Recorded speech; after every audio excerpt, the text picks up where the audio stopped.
Hello, everybody.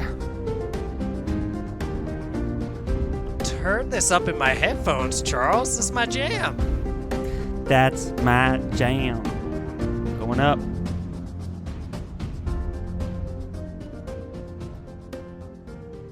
Hello, everybody. Welcome to a special emergency episode of the Friends Talking Fantasy Podcast. My name is Charles, and with me, as always, is my lifelong friend and co-host of the Friends Talking Fantasy Podcast, Dylan.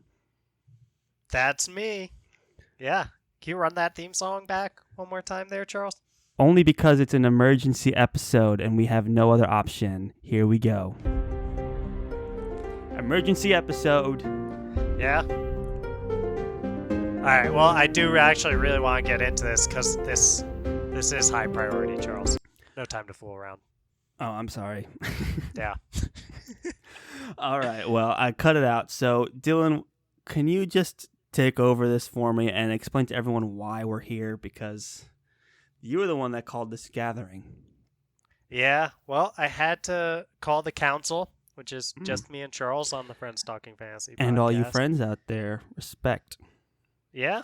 Respect out to the friends. Or friends of friends, as we like to call our fan base. That's true. So we're doing this because while we've been reading some Lord of the Rings right now in current recording time, I don't know when we're dropping this episode. It'll be much later, I think. I just couldn't help myself. I picked up The Poppy War by R.F. Kuang, and I couldn't believe how much I loved it. It's so good. Wow. I was just so enraptured by this book that I don't know. I fired out a tweet. Yeah, I saw the tweet. I was like, that's news to me. Like, Dylan's gone rogue reading all these really good fantasy books. Yeah. Well, Lord of the Rings is very classic fantasy, and at heart, I'm more of a modern fantasy, especially grimdark guy, and this book, The Poppy War, very much hits those notes. So I was trying to get a bit of that, and I just didn't know I would love it so much. And I don't know, Charles. I feel like we have to find a way to cover this. And Right. So I purposely have not even Googled Poppy War, so I know absolutely nothing about it because I wanted you to explain it to me. When I saw that tweet drop, I was like, okay, Dylan's got some explaining to do.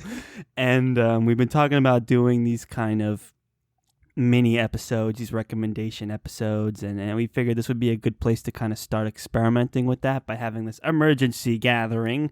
So, Dylan, why don't you explain Poppy War to all those people out there that haven't heard of it, like me?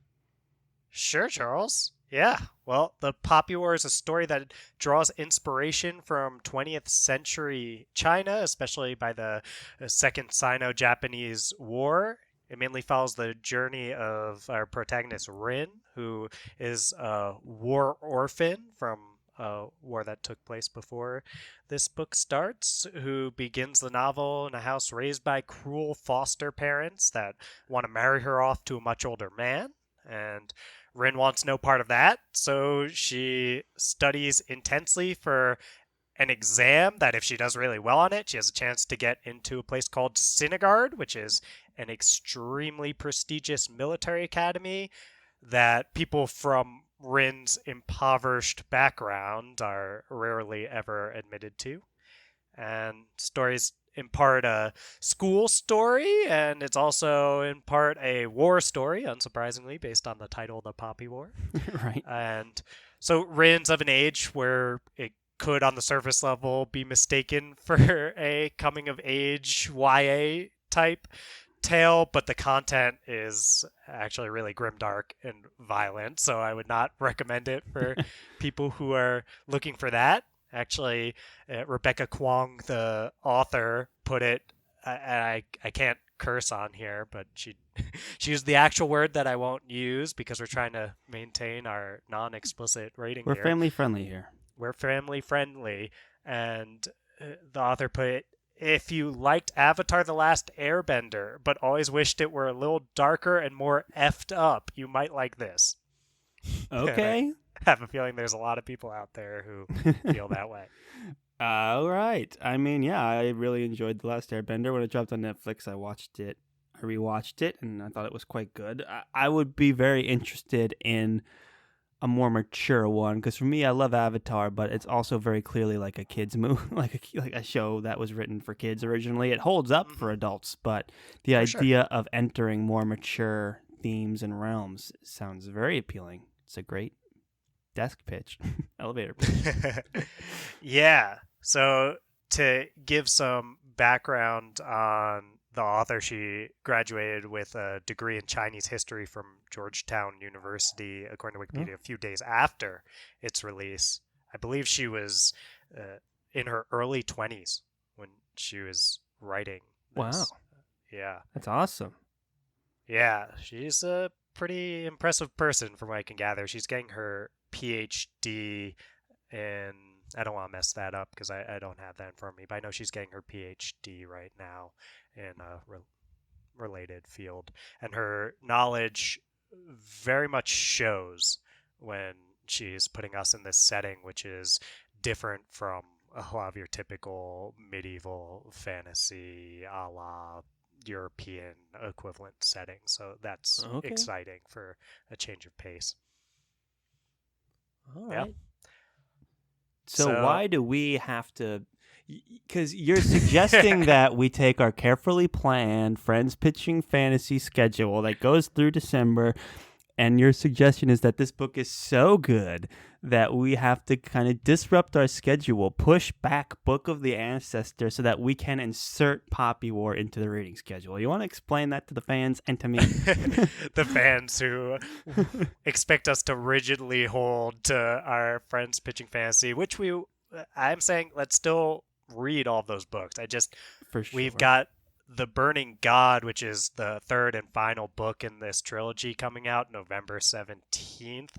And I just want to be able to be reading it while that's coming out and while people are talking You want about it to be that a and all that. timely Yeah. release so that we can read the third book right when it comes out and discuss it on a buddy read episode within 2 weeks from the drop Yes. date. That's pretty fair. And I wouldn't care about all that if I wasn't so obsessed with this book now. I And I've only read the know. first one so far. So, I, for me, the number one thing in any fantasy novel is about characters.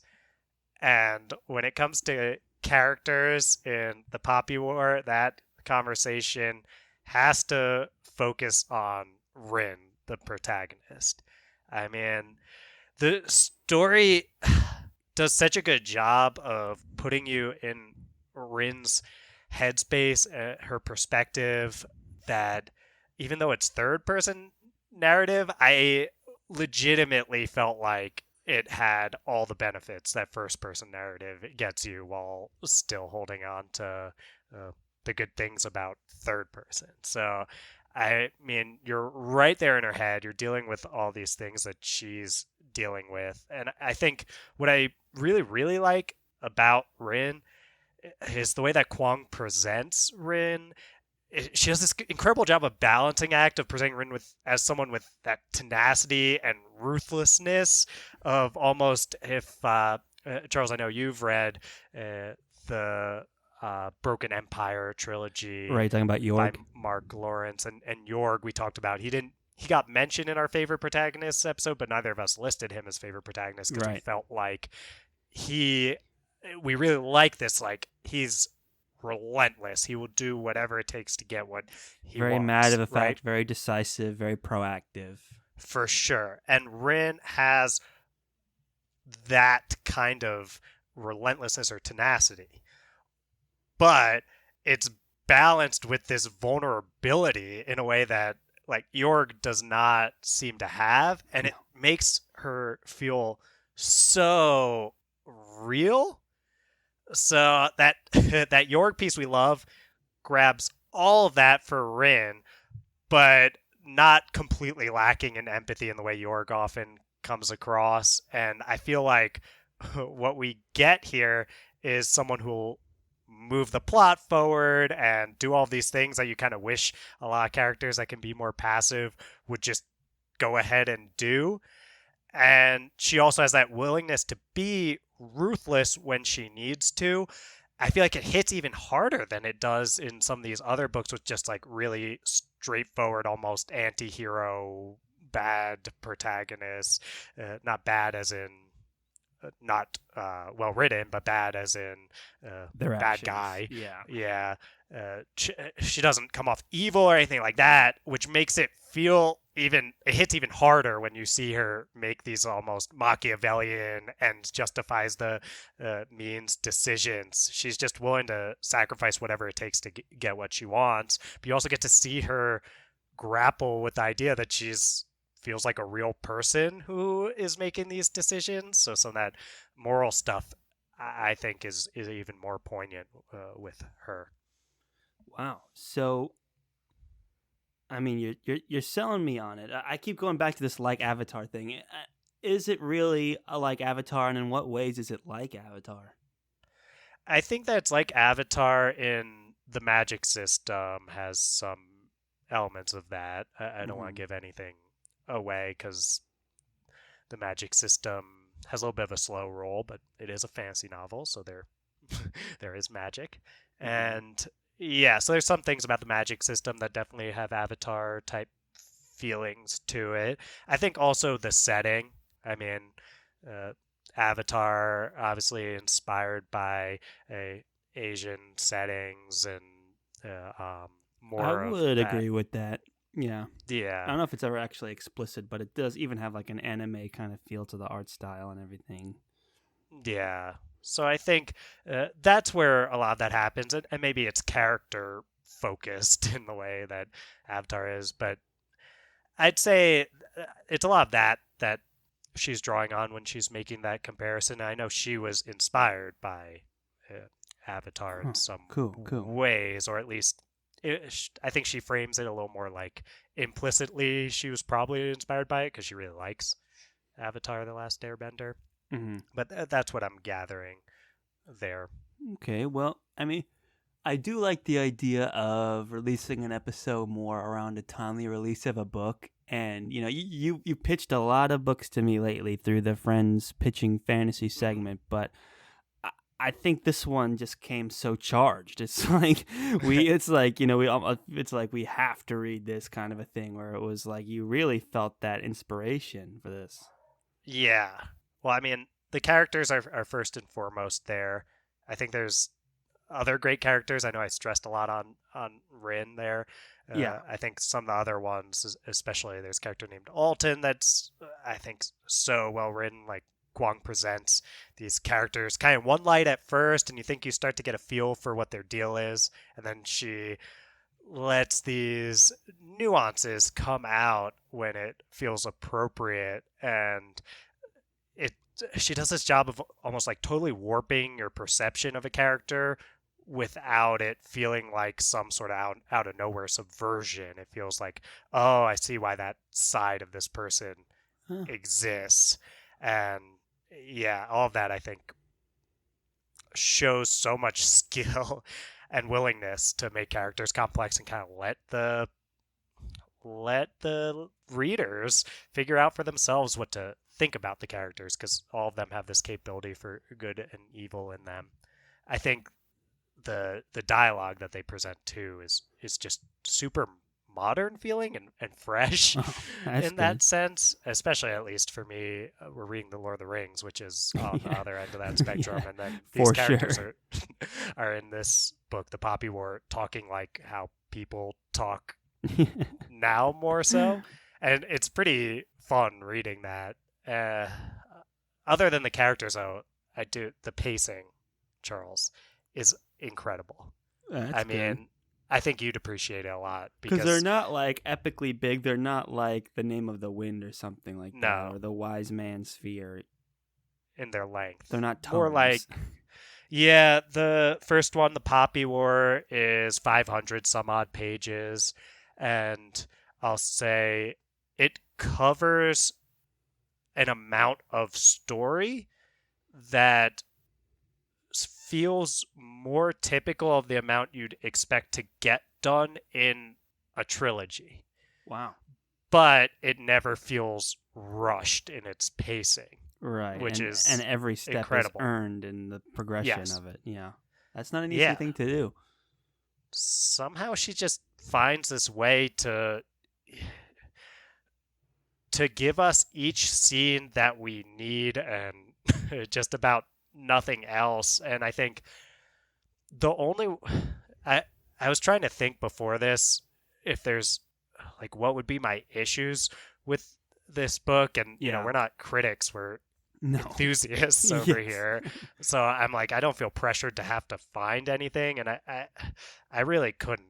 And I think maybe if you are someone who is used to things moving more at the pace that things usually move in fantasy novels, then you might feel like it goes too fast. It's But a weird I don't complaint. know. It's like, yeah, it'd be a weird There's too much I don't happening know. in this book.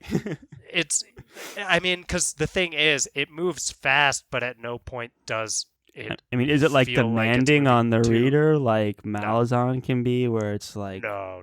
It's way more focused. It's Okay. super focused. It's written story more than anything, and it tells a very complete story that takes us through so much more than I think most series, because it finds a way to get you the important bits of this like school story part while also being willing to delve into the war aspects, and it feels like it would not be unusual at all for other series to really take time. Okay, now we're at the school. I'll do the school for one book, two books, whatever.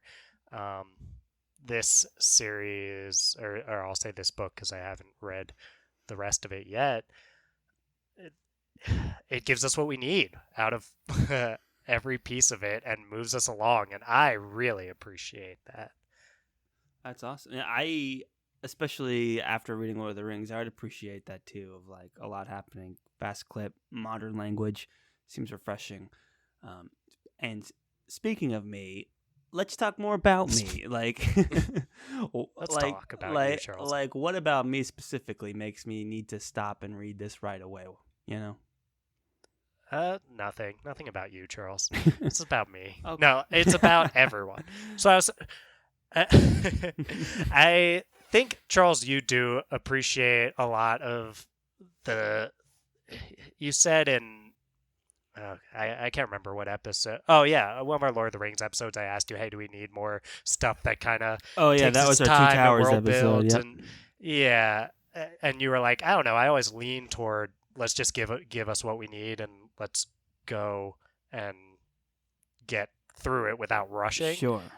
And I think that you'll appreciate that pacing. I think if you liked Jorg, which you did like those things about Jorg, yeah. I think you'll like Rin even more, because I do like Rin more than I like Jorg, and I think that Mark Lawrence's best protagonist, in my opinion, is Nona anyway, as I mentioned in our protagonist episode. You sure but did. Yeah, I think you appreciate a character that's a protagonist that's proactive and just willing to take the steps that need to get done. And Rin, from page one, basically just establishes that that's what she's awesome. like she does not want to get married to this older dude and live her life like that, so she's like, okay, like, I will do whatever it takes to make that not happen. So she does, and she carries that through, and it's so awesome. So I think you appreciate that. There's some really cool stuff explored about in the themes, like ambition and the costs of ambition, what you can get done with ambition, and whether or not that's worth it. Interesting. It hits on these. I don't know if there's another book that hits on these brutality of war ideas as well either as the Poppy War does. I'm trying to think what could possibly compete with this, and it's not coming to mind. I think that some of the of war, like Game of Thrones, kind of, or yeah. I mean, Game of Thrones feels like one of the first that I You know of kind of anyway to expect it to be really, violent all the time. Really, it's like it's a yeah, violent world, you know. yeah. I think that Game of Thrones did an awesome job of taking some of these things that were well established in fantasy, like these giant wars happen, and showing, hey, there actually is a human cost to this. Yeah. I think, I think the Poppy War hits that even harder per page anyway. I'll say that. It's maybe not over the whole course of everything that's out there in A Song of Ice and Fire.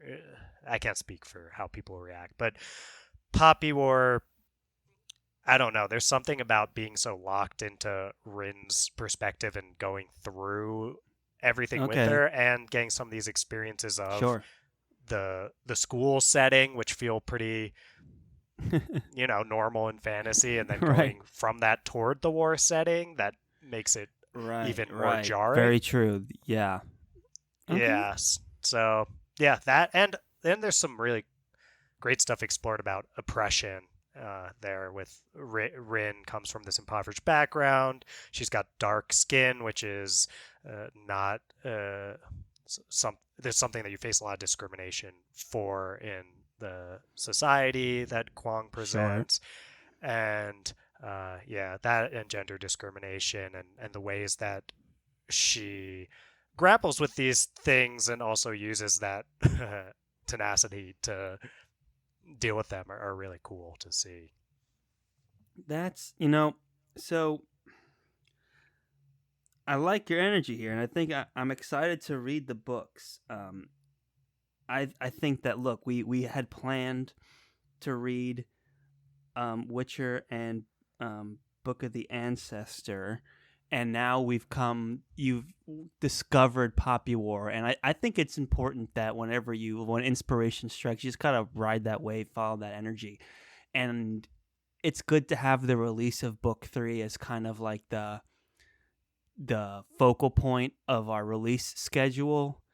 And I don't see any reason why we can't make it work, why we can't have Witcher and then go Ah, into Poppy War, and then we just have to push back Book of the Ancestor a few weeks, and then we can have it all.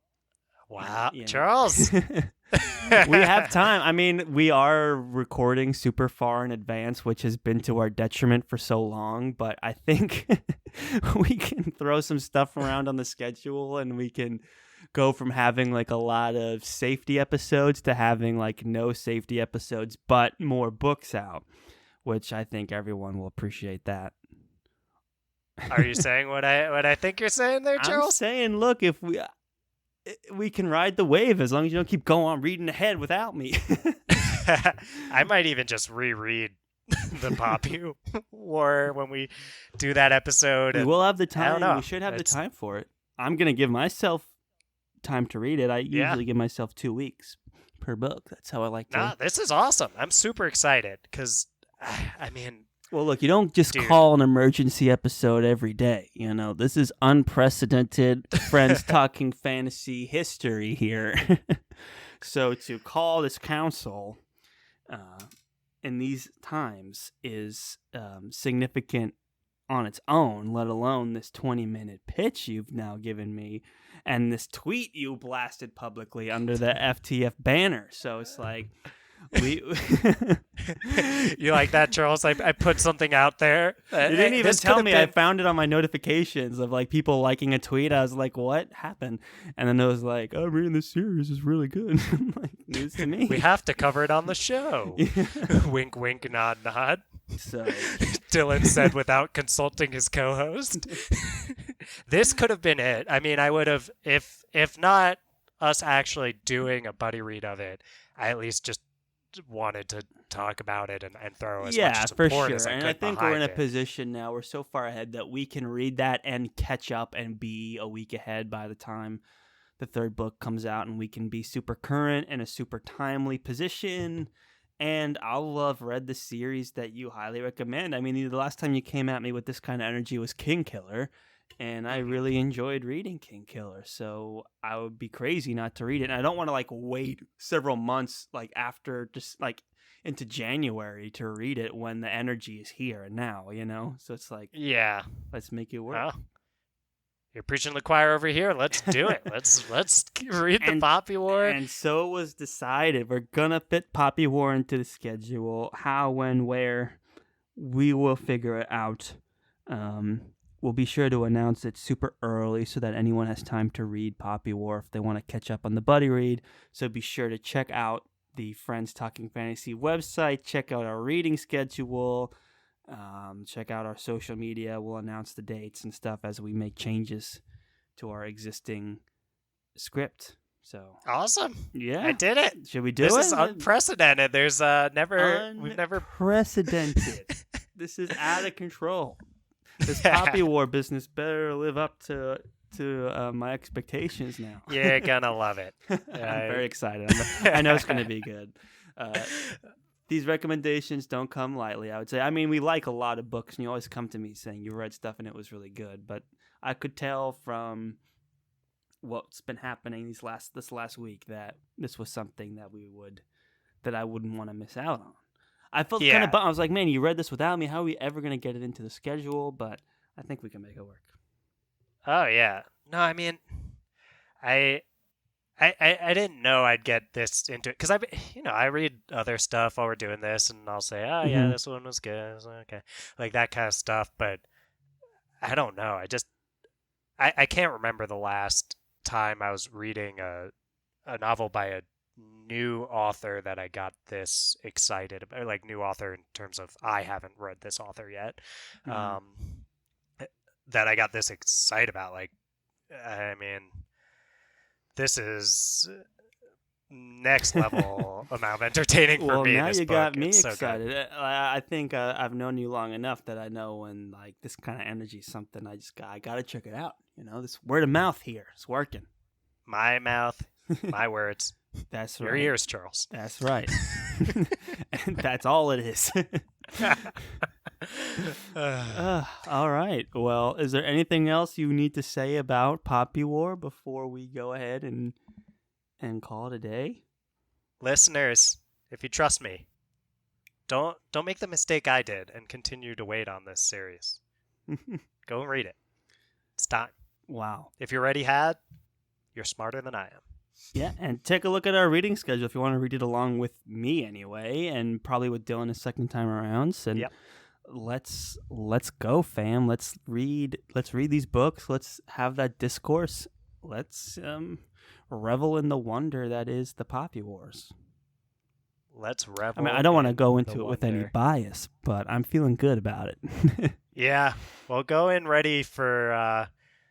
If I start reading it and hating it, I'm gonna be like, oh god, this is gonna be old. Dylan's gonna come at me. Oh yeah, it's not gonna be a safe place for you to not like the book, Charles. You know I do my best, but I don't know. I don't know how. I was legit trying to think because I'm always of the attitude of like, there are things that it totally makes sense to just subjectively not like, even if I really like a book. I'm sure those things are out there about this, but I just enjoyed it so much. I was having trouble thinking of any caveats of why people wouldn't like the book. Well, I mean, I'm sure you could go the hype to is Goodreads there and has been established, man. The energy is powerful. And this is our emergency meeting. Thank you all for attending the emergency council. And the council has decided we will. Rules in favor of me. It was in favor of Dylan's will. Dylan's will tends to come into action here on the Friends Talking Fantasy podcast. I watched 3 episodes of Curse for no reason. Yeah, But I think this time it'll work in both of our favors, which is always a nice thing to happen. Anything else before we get that sweet outro music going? Get that sweet outro music going, Charles. Get that sweet outro music going. Thank you, everyone, for attending the emergency meeting of the Friends Talking Fantasy podcast. This has been your host, Charles, along with the ever-persistent Dylan. Ever persistent indeed. I'm inspired by Rin's persistence, so I thought I'd come in with that same level. Well, of relentlessness. I've never heard of Rin, but I can see the inspiration that she's put upon you. So we will get excited, get hyped. If you want to add into this excitement, feel free to reach out to us at Friends Talking Fantasy. Let's see. Places everywhere, just Google Friends Talking Fantasy Podcast, but also we are the FTF Podcast at gmail.com. Send us a message. Find us at the FTF Podcast on Instagram and the FTF Podcast #1 on Twitter.